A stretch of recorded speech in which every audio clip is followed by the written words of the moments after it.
Olá, muito bom dia para você que está aí acompanhando a gente na live no nosso canal no YouTube 96 News CG. A gente continua o nosso podcast Caderno Jurídico, um especial do mês da advocacia. Eu sou Stephanie Brites, ao lado de Joel Silva, e trago para vocês também esse projeto especial do Grupo Figueiró de Comunicação, produzida aí pela Rádio Antena 1 Campo Grande. Durante todo esse mês, a gente vai falar sobre o espaço na nossa programação para contar histórias de grandes personagens que marcam a advocacia no nosso estado. E no episódio de hoje, nosso segundo episódio, a gente vai mergulhar nos bastidores da liderança e na trajetória institucional e no futuro da profissão. Para comandar essa mediação nessa entrevista, eu convido aqui a advogada Kátia Paiva. Kátia, bom dia. Bom dia, Stephanie. Bom dia, Joel. Bom dia. E nós estamos aqui mais um dia para comemorar esse dia tão importante, né? Que é um mês de aniversário da Antena 1 em Campo Grande. E também agradecer a tua participação, a tua presença, doutor Elias Mansur Camurchi. Desculpa, Mansur. Mansur Elias Camurchi, né? Nosso membro honorário vitalício da OAB-MS, nosso conselheiro federal. Mais um dia aqui conosco para poder falar um pouco da nossa profissão, do dia a dia do advogado. Muito obrigado pela tua presença e por ter aceitado o nosso convite.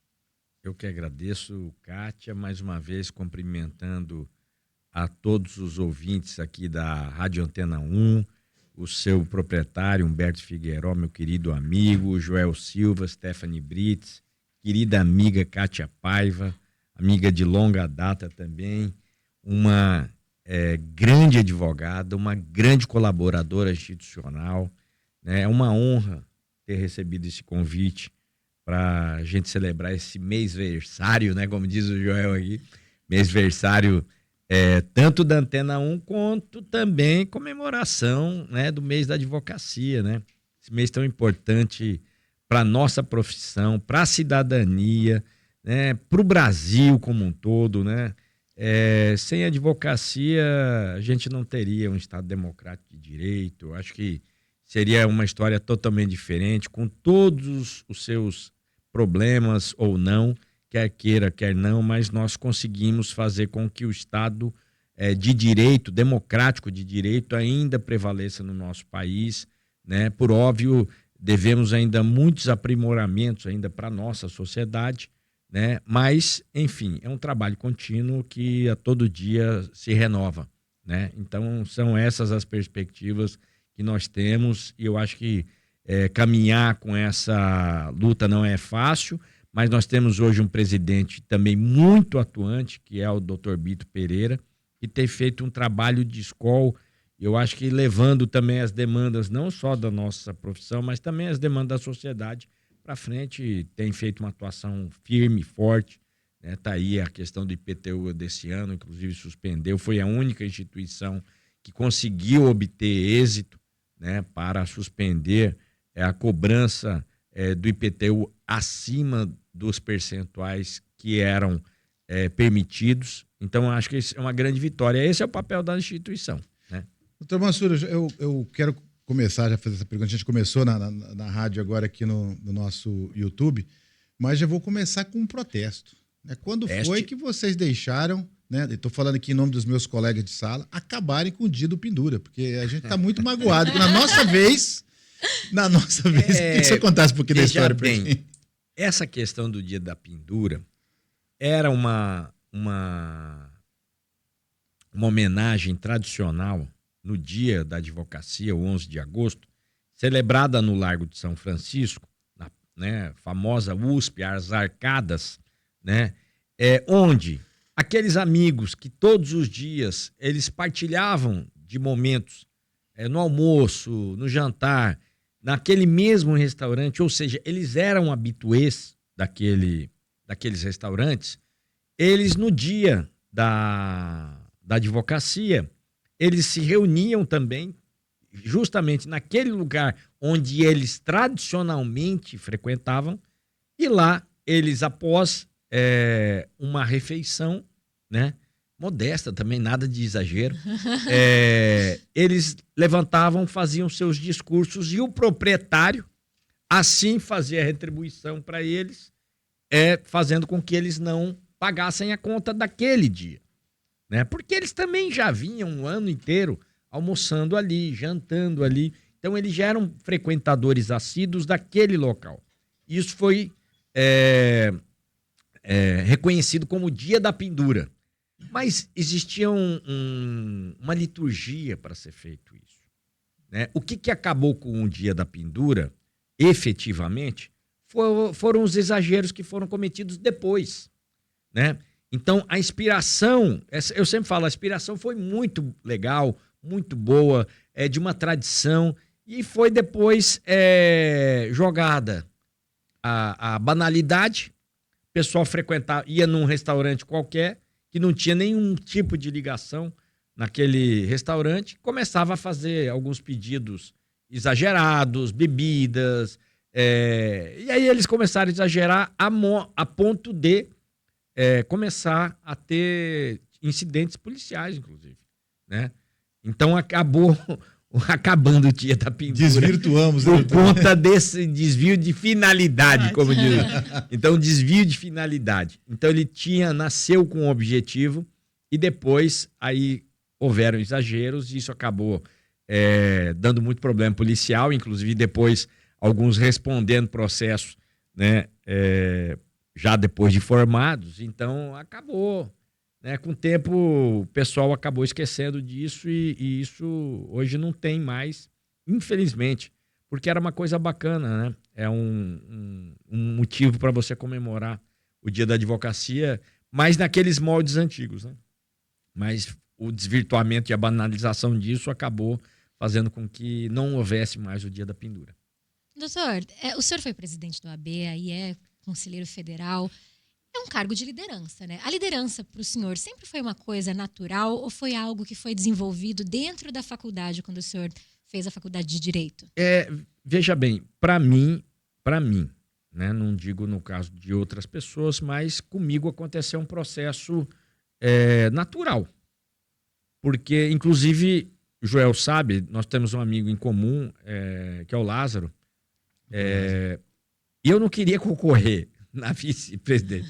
Eu era quase contra, né? E fui jogado para dentro de um processo, por óbvio, ganhamos, né? E aí acabamos ficando ali dentro da ordem e ali a gente acabou assimilando que dava para fazer um trabalho diferenciado. Então, assim, foi uma coisa que acabou fluindo, né? E naturalmente.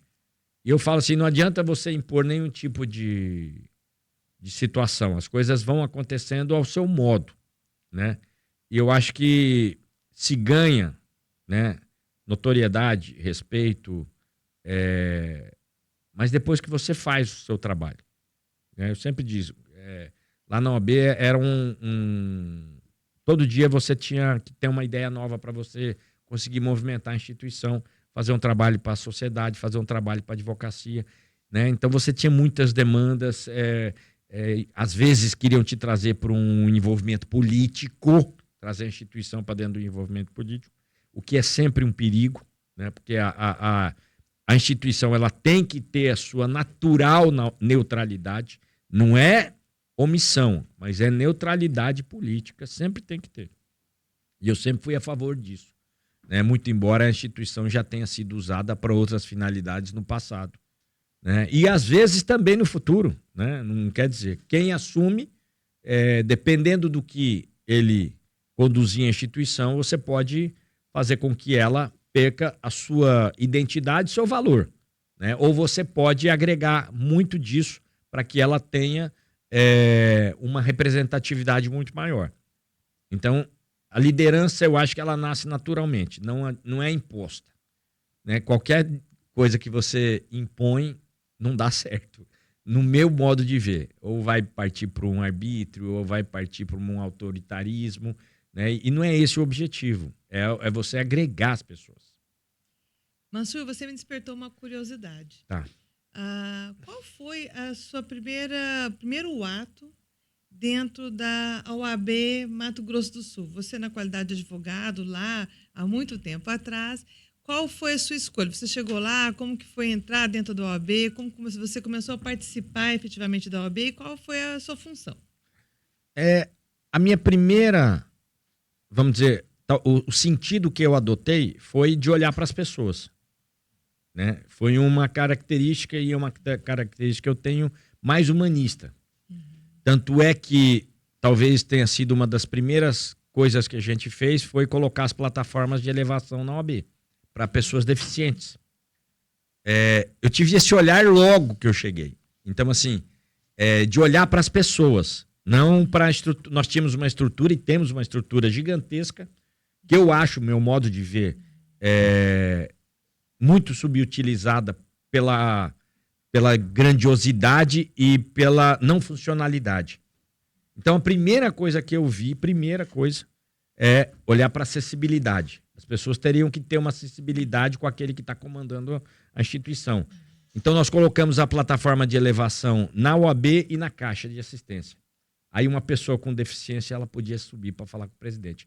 Porque a primeira coisa que eu imaginei, eu falei, se um cara vier aqui de cadeira de rodas e não conseguir subir aquela rampa, porque tem uma rampa, mas ela é tão íngreme que o cara precisa ser um ciborgue para subir. E aí eu falei, se eu não colocar alguma coisa que acesse ao presidente, essa função aqui não vai valer nada. Absolutamente nada. Então foi essa a primeira coisa que nós fizemos. Depois nós fizemos o piso tátil na frente da OAB e com aquela pedra que nós tiramos, nós fizemos todas as passarelas da OAB que não tinham para fazer acessibilidade. Então, a primeira coisa que eu enxerguei foi trazer humanidade, né? Não era só política, mas fazer uma gestão humanizada para que as pessoas pudessem sentir que aquilo ali era a casa delas mesmo.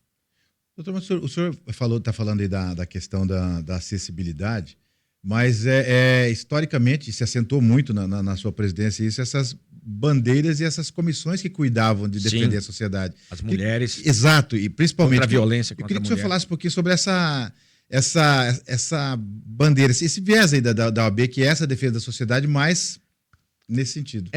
Eu falo que eu fui uma pessoa agraciada com a sorte de Deus, porque eu tive a oportunidade, por exemplo, de receber a Maria da Penha na OAB.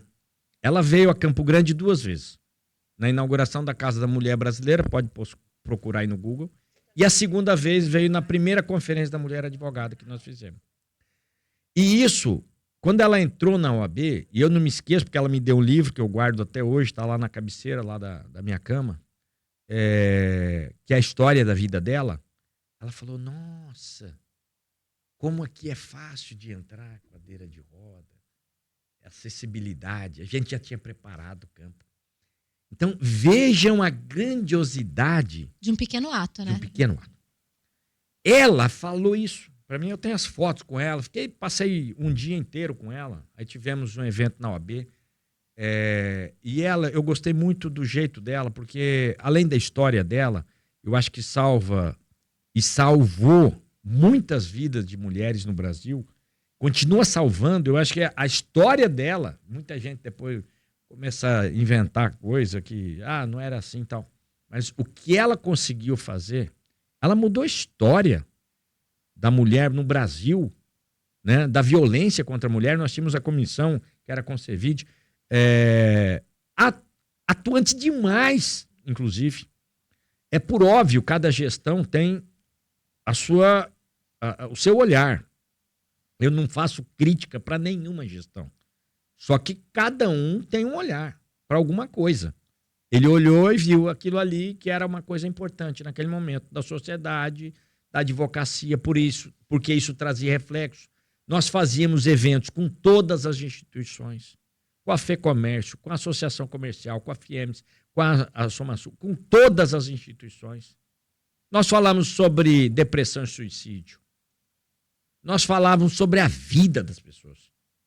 Dentro da OAB. Nós usamos a OAB para falar sobre a vida de uma pessoa anônima, desconhecida. Foi isso que elevou o nosso papel dentro da OAB. Olhar para as pessoas, ter esse olhar diferenciado para a advocacia. Aí depois nós conseguimos, graças a Deus, e aí eu acho que foi o ponto de virada na nossa instituição, foi de mudar a composição da nossa instituição. Fomos altamente criticados. quando a gente instituiu a paridade entre homens e mulheres e cota de negros e pardos. Isso é uma coisa inimaginável. Uma instituição muito embora pareça ser mais vanguardista, mas muito conservadora. Nós quebramos, por exemplo, a regra de participação de jovens advogados. Era 5 anos para o cara ser conselheiro. Ele tinha que esperar 5 anos para poder ser alguma coisa dentro da OAB. Muito embora pudesse participar da comissão. Nós baixamos para 3. Então, tudo isso foram conceitos que a gente foi mudando para que a instituição mudasse. Você só muda a instituição mudando a mentalidade das pessoas. Não tem como você fazer isso. E a gente teve esse olhar contra tudo e contra todos. Eu acho que isso foi uma coisa que nos valeu, talvez, admiração, né? E é a única coisa que a gente busca é um bom resultado para que as pessoas gostem disso, né? Poupamos o dinheiro da advocacia, fizemos uma estruturação gigantesca que o presidente Bito continua fazendo, também em todo o interior, porque nós temos 31 subseções, igual aqui são 76 municípios, né? 76. Então nós temos 31 subseções, onde nós tínhamos apenas 8 sedes no interior. Nós construímos até essa gestão do Bito, que nós estamos juntos, 18.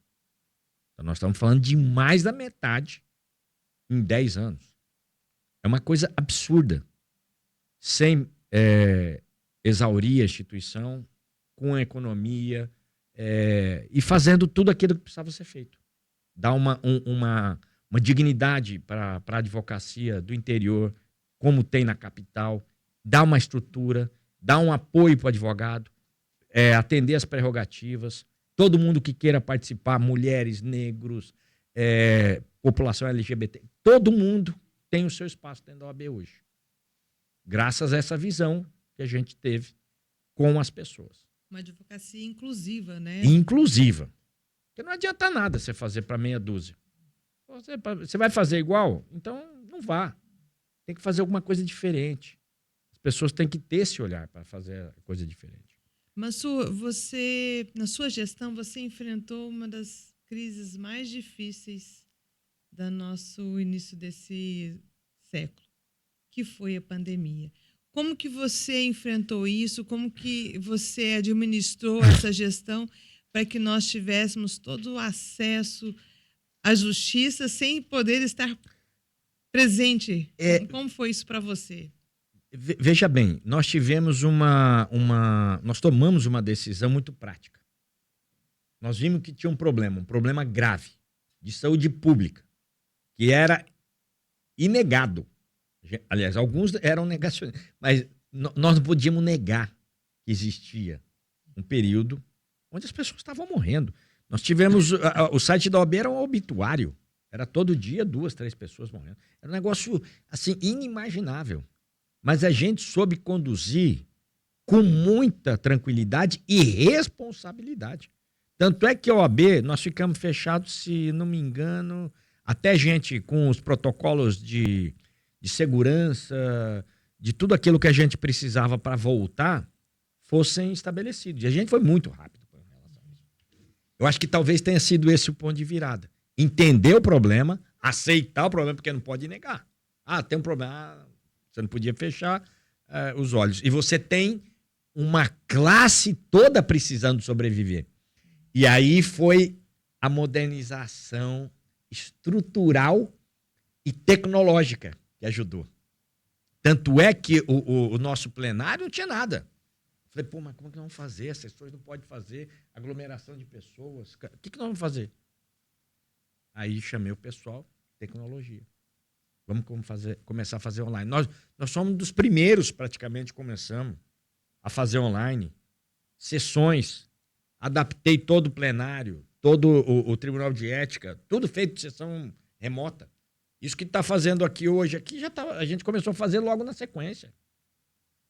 Pegamos, estruturamos e começamos a funcionar. E aí começamos a trabalhar com os poderes, participando junto com o Tribunal de Justiça, Ministério Público, Defensoria Pública, governo do estado, município de Campo Grande, eu participava de todas as reuniões.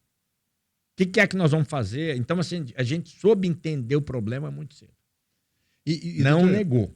E o senhor falando isso aí, eu me lembro agora de uma conversa com o doutor Alexandre Magno, do Meu Ministério amigo, Público. adoro o Alexandre. Se ele estiver ouvindo, manda um abraço para ele também. E ele falava o seguinte, falava, rapaz, a gente tendo que resolver isso, falou do papel importante da OAB, e com os nossos colegas morrendo, né? A gente tendo dentro do nosso meio pessoas que... E precisando continuar. Quer dizer... Joel, para você ver o absurdo, o Geraldo Escobar Pinheiro, que foi presidente, nós tínhamos nomeado ele presidente da comissão de combate à Covid. Ele pegou Covid e morreu. Veja a gravidade do que nós enfrentamos. Ninguém podia visitar ele. Ele ficou lá na casa dele, isolado, e falando com a gente. Agora já tô com o respirador. Cara, foi uma evolução, assim, um negócio absurdo. Em questão de 5, 6 dias ele morreu. Veja bem, ele era o presidente da comissão. Ele morreu. Aires Gonçalves, tantos outros. Eu falo aqui, era um negócio absurdo. Mas mesmo com toda essa tragédia que nós enfrentamos, sim, tiramos grandes lições. que nós tiramos grandes lições, isso trouxe uma modernidade incalculável para não só para a advocacia, mas para todos os poderes, inclusive essa acessibilidade hoje de fazer inclusive audiências online. Como que você atribui hoje essa forma de advocacia virtual? Eu, particularmente, eu acho importante, mas eu não gosto. Eu acho que ainda o nosso papel tem que ser de estar no presencial. Você sabe que o senhor está falando isso aqui? Eu estou lembrando, ontem a gente conversava, essa questão da modernidade, mas o tal do olho no olho ainda precisa. Não tem como, né? Essa frieza de uma tela de computador é muito ruim. Então, assim, eu acho que é importante e tem que ter, mas nada substitui. E por que eu vou continuar falando isso? E eu vou continuar falando muito forte. Porque esse comodismo, essa aceitação desse estado de coisas é que vai levar à nossa extinção. Porque na hora que o robô tomar conta, e você deixou isso acontecer. Entendeu? Vamos, olha a profundidade. Nós deixamos isso acontecer. Hoje eu tenho visto vários grandes escritórios demitindo em massa, gente. Tá? Se vocês não sabem, eles estão demitindo em massa. Por conta da tecnologia. Para usar IA. Com Cláudia. Eu não sei. E o senhor acha que tem um jeito de aliar a tecnologia a favor dessa Eu acho que profissão? tem que ter um controle. A OAB, inclusive nacional, e aí alguém me perguntou, tem uma pergunta sobre o que o Conselho Federal está fazendo. Ele criou uma comissão, estão trabalhando junto com as instituições, Poder Judiciário de um modo geral. Por quê? Porque se demorar muito, na hora que acordar, não vai dar mais tempo. A gente estava falando, e eu falei um dia no grupo do Conselho Federal, de 5 a 10 anos. Nós estamos falando de 1 a 2. 1 a 2 anos. Eles desligaram o cloud, né? Parece que a inteligência artificial acabou se tornando praticamente autônoma. Veja bem, ninguém sabe a dimensão disso aí até hoje. Né? Essa entropia que... Eles invadiram... vamos falar o que é real e dentro de uma realidade. Eles entraram na Venezuela e um minuto e meio tiraram um presidente. Levaram embora. Maduro. Eles utilizaram a inteligência artificial para desarmar todas as defesas. Você vai falar, mas a Venezuela... Rapaz, esse cara estava preparado para o que desse e vier. Os caras foram lá, tiraram ele e a mulher dele em 1 minuto e meio. Uso de inteligência artificial. Entraram no Irã, destruíram todas mataram todo mundo lá dentro, utilizando a inteligência artificial da Anthropic, que depois gerou toda essa polêmica e tudo, mas quem acompanha essa situação vê. Então, isso é real, gente. Não é uma coisa, não, estão exagerando. Então, o uso hoje, muitas vezes, está se tornando ilimitado. Precisa de uma regulação, né? Assim como qualquer outra eu não ferramenta. sei, né? teve, parece que, uma encíclica do Papa Leão. Vocês podem buscar no Google. Que ele chamou, inclusive, o dono da Anthropic do que ele viu, do que ele já sabe. O que vai acontecer, o que está acontecendo. São coisas reais. Isso é uma coisa que a gente tem que estar muito atento. Então, quando a gente fala isso, não é porque o cara está sendo alarmista, profeta do caos. Não, não é nada disso, não. É uma coisa que aconteceu debaixo dos nossos olhos. E eu acho que a OAB demorou muito tempo aqui no Brasil de aceitar isso. De talvez entrar nessa discussão. Entrar fortemente nessa discussão. A utilização de robôs no STJ e no STF, que eu sei, porque eu fiz curso nos Estados Unidos, isso é tem 10 anos atrás. Eles já estavam usando na admissibilidade dos recursos especiais extraordinários. Veja bem, nós estamos falando de 10 anos. O que aconteceu de 10 anos para cá? Você tem 11 ministros, hoje está com 10 no Supremo. Você tem 33 no STJ. Você tem milhões de recursos. Mas vem cá, são eles mesmos que fazem? E hoje o robô, até lançaram agora essa semana, um advogado jovem também teve no escritório, lançou um sistema de inteligência artificial que ele sabe, você conversa praticamente digitalmente com o desembargador. Ele sabe do pensamento, como que esse cara decide. Então isso é uma coisa real. Agora nós temos que discutir isso até onde nós vamos ser substituídos e até onde a gente vai poder participar. E o senhor chamou a atenção aqui para uma coisa importante, né, que foi no lançamento da primeira encíclica do Papa Leão. Ele chamou, na verdade, não foi o CEO da Anthropic, foi o Christopher Olah, que é o cofundador. Né? E aí essa discussão que o senhor está trazendo aqui, doutor Mansur, foi que é a preocupação do Vaticano, que é a substituição do trabalho humano, né? O uso militar da inteligência artificial, a desinformação e o que me assusta também aqui, que é a concentração do poder tecnológico em pouquíssimas empresas. Né? Conversava esses dias, a gente conversava aqui na redação, tem gente que se desligar a tomada, desligou a gente. Né? O Elon Musk, ele demandou contra um cara que pediu um dinheiro para ele para fazer um investimento em inteligência artificial. É a única briga que ele está aí. Saiu, acho que era no Fantástico, inclusive. E ele tinha alertado que o uso da inteligência artificial era uma coisa muito perigosa. Agora ele está brigando com o cara que ele deu dinheiro para investir em inteligência artificial, para ficar com a inteligência artificial. Na verdade, ele quer tomar a inteligência artificial do valor que ele investiu no cara. Quer dizer, e depois que você viu um foguete dando ré e voltando, meu filho... Acabou com um ditado popular, né? Foguete não dá ré, agora dá. Né? Agora dá. Então, são essas coisas, isso está intimamente ligado ao direito. As pessoas acho que não têm a real dimensão disso aí. Então, nossa profissão, nossa atividade, então, você vai sobreviver como nesse mercado? Aí você vai fazer a pergunta para mim, como é que você vai sobreviver? Aí é sendo diferente. Forçando com que o material humano não seja exaurido. Eu acho que esse é o nosso papel. Entendeu? Quando a gente falando de tecnologia, nós olhamos para esses jovens que estão aí dentro da faculdade, iniciando o seu curso de Direito, ou mesmo esses que já estão saindo, como que você enxerga isso, essa IA, para esse estudante que não teve aquela formação tradicional que nós tivemos, que era com o livro, com a pesquisa, o senso crítico? Você acha que também vai ser uma forma de acomodar esse profissional? Completamente, porque, como disse o Joel, vai ficar dependente exclusivamente dela, da IA. Esse é um perigo, porque as pessoas estão perdendo essa percepção da leitura de um bom livro, de entender quem são os nossos doutrinadores. Ele está dependendo hoje de alguma coisa que ele não sabe nem quem é. Quem é a inteligência artificial? O que é a inteligência artificial? Ninguém sabe. Está dentro desses data centers que vários países, inclusive, estão proibindo a colocação dos data centers. Eu falei esses dias numa palestra que eu fui, eu queria saber sobre isso também.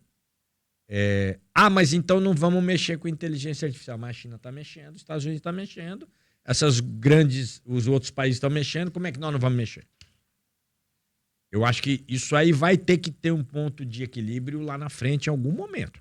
Só acho que...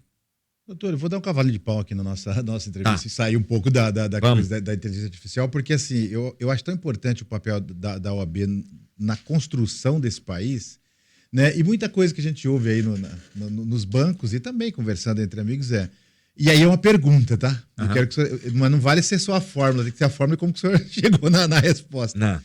O Brasil, ele é um país de muitas instâncias, doutor? Não. O Brasil, ele é um país complexo. Primeiro, a nossa tradição, né, jurídica foi amoldada, ela tem o modelo alemão e depois com o norte-americano também acabou se amoldando a um tipo de justiça diferente do resto do mundo. Eu tenho ouvido vários jornalistas, e eu gosto muito de jornalista, porque o jornalista ele investiga. Hoje, por exemplo, nós temos um judiciário totalmente diferente aqui do Brasil do resto do mundo, onde a Suprema Corte, quem integra a Suprema Corte, entra na cena política. É um negócio absurdo. Aquele que julga o legislador e o executivo, né, ele está junto com eles. Ele está legislando em alguns casos. Exatamente. Então, assim, um país que se não tiver um freio de arrumação, eu temo assim que nós vamos ter uma degradação. E não digo isso dos tribunais estaduais, federais e dos juízes da primeira instância, mas a Suprema Corte, onde se espera ou se esperava tivesse um mínimo de isenção, de distanciamento. E eu falo isso com toda a tranquilidade, categoria. Tenho inúmeros e grandes amigos na política, mas nunca fui. Não que não faltou convite, mas sempre fiquei na instituição porque gosto de lá e acho que meu papel é lá. Acho que cada um tem que se encaixar naquilo que acha melhor para a vida dele. Mas esse envolvimento político, ele é muito ruim. Então, assim, você não vê isso em lugar nenhum do mundo, né? Então, o sistema brasileiro, e aí você fala das instâncias, é uma coisa inesgotável. É uma coisa que não tem segurança jurídica. Diz que aqueles precedentes, já tiveram várias alterações. Para se estabelecer, tem que obedecer precedente. Aí chega, a todo momento, se abre uma nova instância, uma nova decisão. negócio.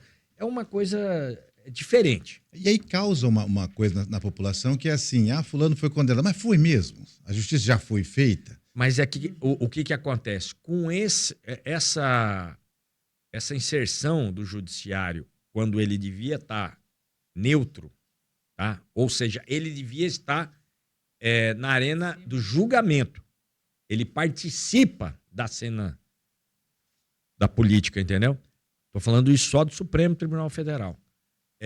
Aí gera insegurança, porque quando você fala para o cidadão de justiça, ele não pensa no juiz aqui de Campo Grande, aqui da Ruana.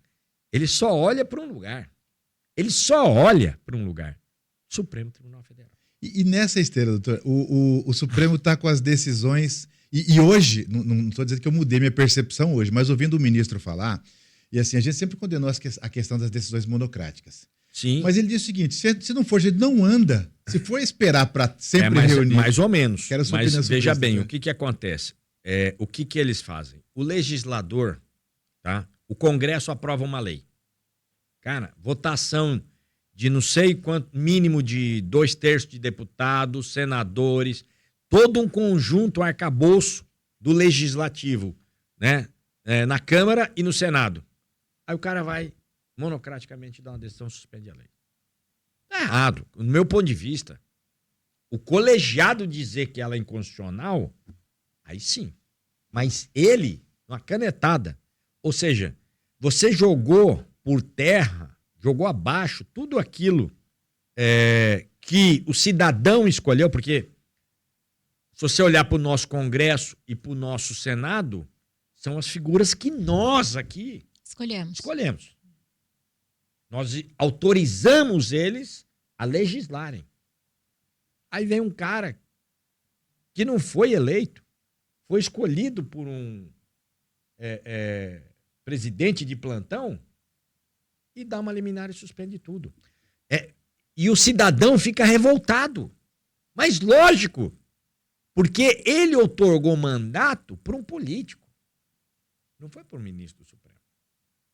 E aí vem a questão das decisões monocráticas, porque o que eles dão de decisão monocrática é justamente suspendendo as leis que esses parlamentares aprovaram. Eu quero perguntar agora também, aproveitar que a gente está falando de relações, de entender esse papel aí. Doutor, como que o senhor acredita que dá para construir uma relação respeitosa da advocacia, da magistratura, com o Ministério Público, sem admitir aí uma subordinação entre funções dentro da justiça, assim?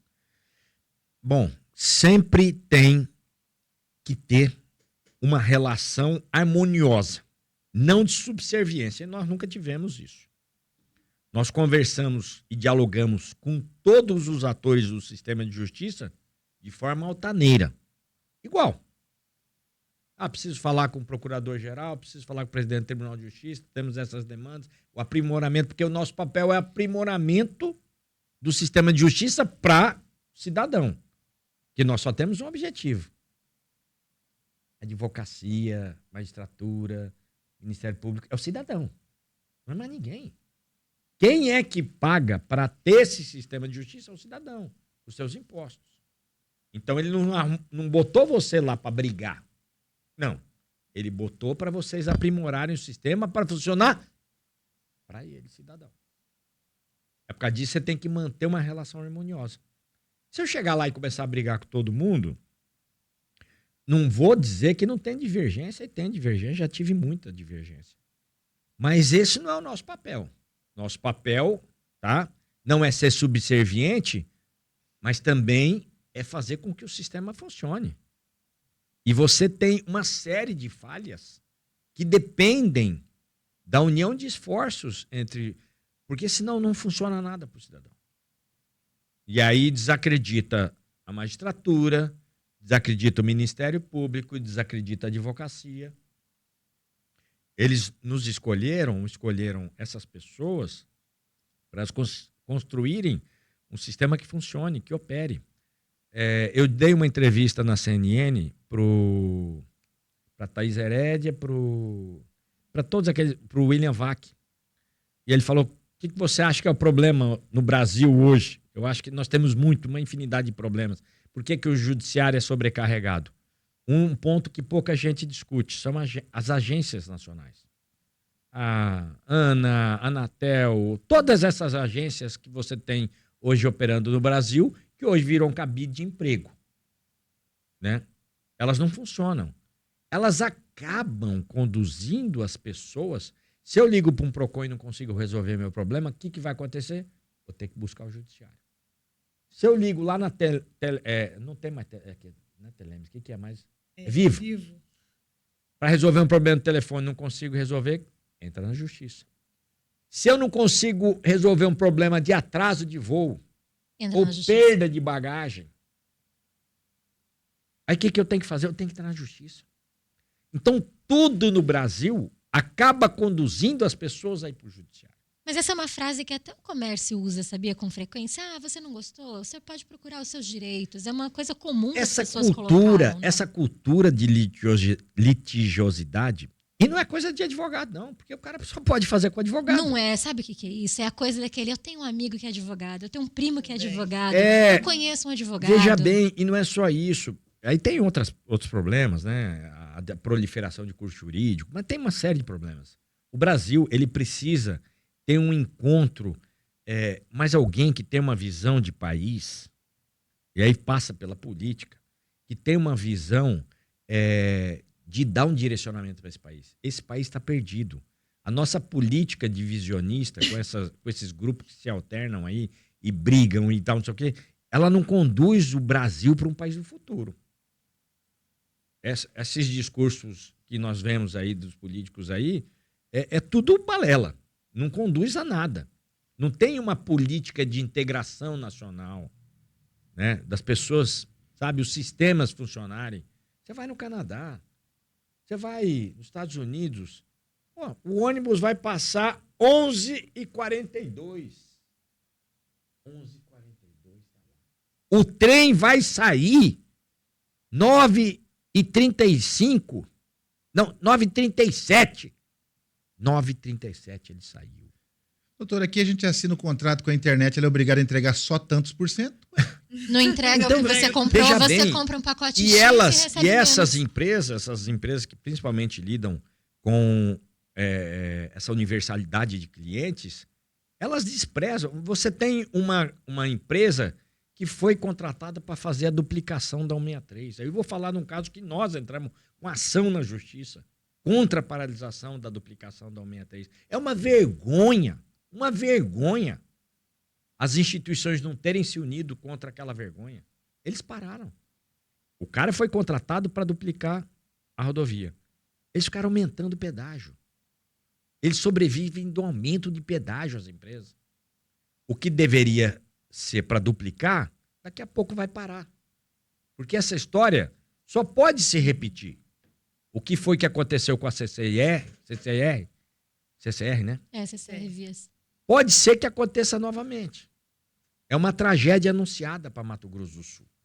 Agora, tem que ter alguém de pulso. E eles ficaram aí anos. A justiça não tirava, né? Isso foi horrível. Pessoas morrendo, né? Pagando um imposto, uma taxa. Uma taxa Uma de taxa. passagem, né? Absurda para manutenção. Gente, eu acho que tem muita coisa que dá para melhorar no país, né? Eu acho que a OAB tem essa função. Nós entramos com ação contra a paralisação, duplicação, contra o aumento do pedágio. Infelizmente, né? São as coisas da vida, né? Mas o judiciário não entendeu bem nosso papel. Mansur, eu vou fazer algumas perguntas rápidas para você. Pode fazer. Uma qualidade indispensável ao bom advogado. Uma qualidade indispensável a um bom advogado. Eu vou dizer para você que eu acho que tem que ter comprometimento, tá? Com a causa, com o cliente, tem empenho, tem que se empenhar, né? E resolver problema. Tem que correr atrás, né? Não tem... O advogado que pegou o mandato, ele tem que correr atrás para resolver o problema do cliente. E ser sincero, às vezes, quando não conseguir resolver também. Inclusive quando a parte não tem o direito que ele acha que ele possui, né? Veja bem, Verdadeiro, por ser verdadeiro, muitas vezes a gente pode perder até cliente, mas você pode dormir com a consciência tranquila. Isso aí é uma coisa que eu sempre carreguei. É a melhor coisa você falar para o cliente que não vai dar certo, que o direito dele é difícil, duvidoso, né, do que você se aventurar a fazer uma promessa e depois não dar certo. Com certeza. Um hábito que ajuda a manter o equilíbrio. Eu acho que essa rotina de trabalho, de organização, é uma coisa importante, entendeu? Para você manter o equilíbrio. Eu acho que organização, para você não deixar as coisas fugirem do seu controle. Um livro que deixou uma marca em você, que você gosta, que você se lembra sempre. Eu vou falar, as pessoas podem achar até que é um clichê, mas o livro de todos os livros, que eu acho que é a Bíblia. Eu leio Salmos, eu gosto disso, me dá uma energia, né? Oro para Santa Rita de Cássia, né? É muito boa, poderosa, né? A oração da Santa Rita. Eu acho que é isso, eu acho que esse é o livro dos livros, mas você tem muito livro de filosofia, Nietzsche, Dostoiévski. Você tem muita coisa. Hoje ainda, inclusive, eu tenho colocado muito, né? Tenho acompanhado no Instagram. Eu falo para as pessoas, tem coisa boa no Instagram. Tem coisa boa no Instagram. As pessoas acham que só tem coisa ruim. É que procura no lugar errado. Vai fazendo o scrolling ali na frente, só de coisa errada. Tem um perfil, chama Aforismo, Filosofia do Aforismo. Depois você segue. É muito bom. E todo dia ele traz parte de filosofia, inclusive falando do filme Odisseia. Vamos dizer que é o tema da atualidade. Já me disseram até que o Homem-Aranha disse que é melhor. Você assistiu Odisseia? Eu não assisti, doutor? minha mulher, meus filhos, todo mundo foi assistir. Do Homem-Aranha, esse último. Uhum. choraram no filme inteiro. Eu falei, gente, mas como vai chorar no filme do Homem-Aranha? Eu não vou negar, porque eu chorei na Era do Gelo. Não, mas tudo Não, bem. gente, é verdade, eu chorei na Era do Agora eu Gelo. vou ter que assistir o Homem-Aranha. Eu conheço um cara que chorou com o Diabo Veste Prada. Essa pessoa é Joel? E, gente, 20 anos você viu o Diabo Veste Prada 2, dá uma coisa, né? 20 anos se passaram. Então são essas coisas, né? A gente tem que ter esse senso, ver as coisas boas da vida, né? Com tanta coisa que acontece, acha coisa boa. Qual é o seu maior orgulho da sua carreira? Cara, eu acho assim, não vou dizer orgulho, né? Mas eu acho que eu me superei em todas as minhas deficiências, né? Eu acho que eu consegui chegar em algum lugar, né? Eu não vou dizer, eu não me orgulho de, eu me orgulho de alguma coisa. Eu acho que eu consegui fazer alguma coisa, servir para alguém. Eu acho que essa é a função da gente. Se não servir nem para nós, nem para ninguém, você não serve para nada. Qual foi a decisão profissional que mais exigiu uma coragem sua? Eu acho que foi quando comecei a advogar, porque eu fiquei 6 meses depois da formatura, eu fui estagiar do doutor Abrão Razuc, fiquei lá com ele um tempo. E talvez tenha sido essa a decisão, porque algumas portas se fecharam e eu tive que tomar uma decisão para montar o escritório de advocacia. Lá do lado da rodoviária, tirando o bêbado e mendigo da frente, para poder entrar, pra vocês terem uma ideia. Do lado da rodoviária mesmo. Eu fiquei 14 anos lá, dividindo um telefone com um cabeleireiro. Eu acho que esse foi o ato de maior coragem, porque aí montar o escritório foi em 92. E quem mais te influenciou? Na sua vida, como advogado? Eu acho que mais me influenciou foram as portas que se fecharam para mim. Porque talvez eu tivesse me acomodado se eu fosse aceito a trabalhar no lugar que eu estava indo buscar. E o que aconteceu? Ele estava montando escritório, um grande advogado aqui, já falecido hoje, e nós vamos para o escritório. É uma coisa simples, né? Naquela época, estou falando ali na frente do córrego. Né? E na última hora, ele falou, não vai dar para você vir para o escritório, porque meu filho vai vir trabalhar comigo. Mas assim, foi assim, uma grande coisa que aconteceu na minha vida. Eu fiquei muito ruim, né? Mas foi a motivação que me fez levantar para tocar minha vida sozinho depois.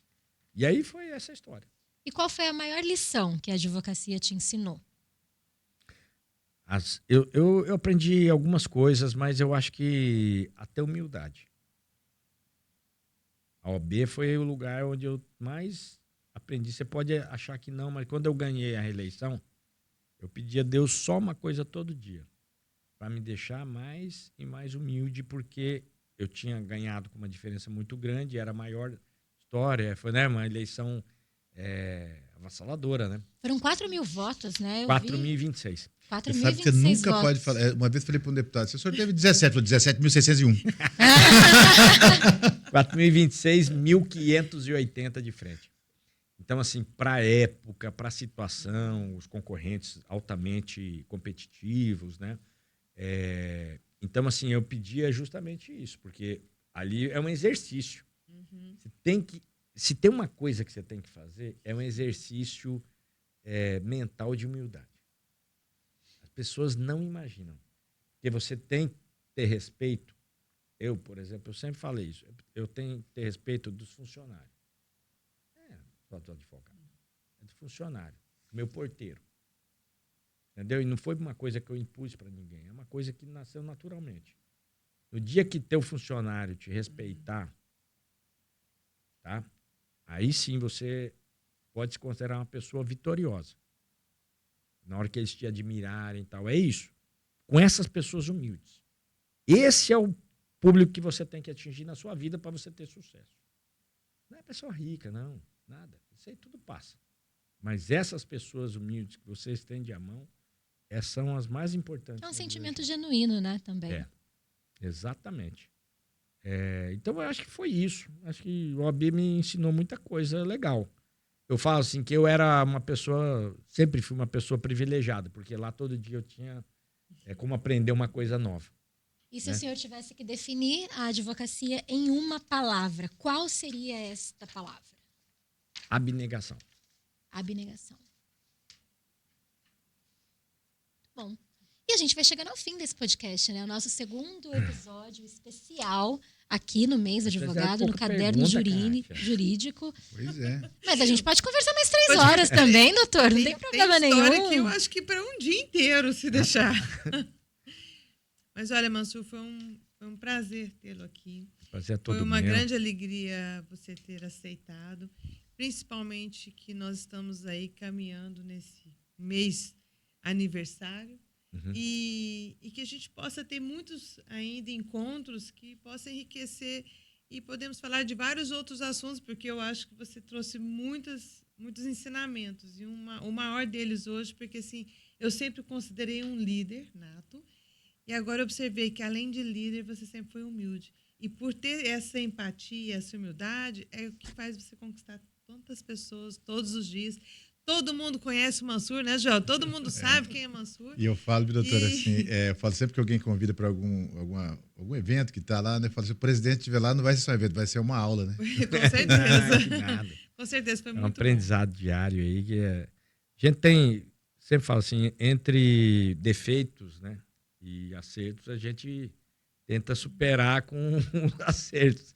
Mas a gente também é um ser humano normal, tem cheio de defeito, problemas, né? Como outras pessoas. Mas eu acho que esse é o objetivo da vida, servir os outros, né? Então, se você consegue servir alguém, ajuda essas pessoas mais humildes que tem. Esses aí estão precisando de uma força todo dia, né? É quando eu falo assim, os caras falam, para você mandar bom dia para todo mundo lá, tal. Eu falei, cara, deixa eu falar, você de ver a vida das pessoas como muda, às vezes, né, Joel? Mas eu também gostaria de agradecer a Stephanie Brits, né, a Kátia Paiva, Joel Silva, o meu querido amigo Humberto, e a todos os ouvintes. E aqui mandar mais uma vez um abraço ao nosso presidente Bito, que dê tudo certo também, né, e que isso encoraje a todos também seguir esse caminho do bem, caminho, né, de fazer coisas boas para todo mundo. Bom, e lembrando aí para quem está ouvindo a gente, que acompanha essa série especial aí de entrevistas, a gente vai ao ar até o dia 14, ao vivo com entrevistas especiais no nosso programa 96 News. Continuamos também aqui no nosso canal no YouTube, 96 News CG, e em breve um podcast incrível com os melhores cortes dessas entrevistas para você rever sempre que você quiser, compartilhar com os seus amigos. Já vai estar disponível lá no nosso canal do YouTube. Esse especial, né, Mês do Advogado, é uma realização do Grupo Figueiró de Comunicação, com produção da Rádio Antena 1 Campo Grande. Eu quero agradecer muito a audiência de vocês que continuaram com a gente aqui ao vivo na live, e amanhã temos um novo capítulo especial nesse caderno jurídico. Doutora Kátia, muito obrigada pela sua participação.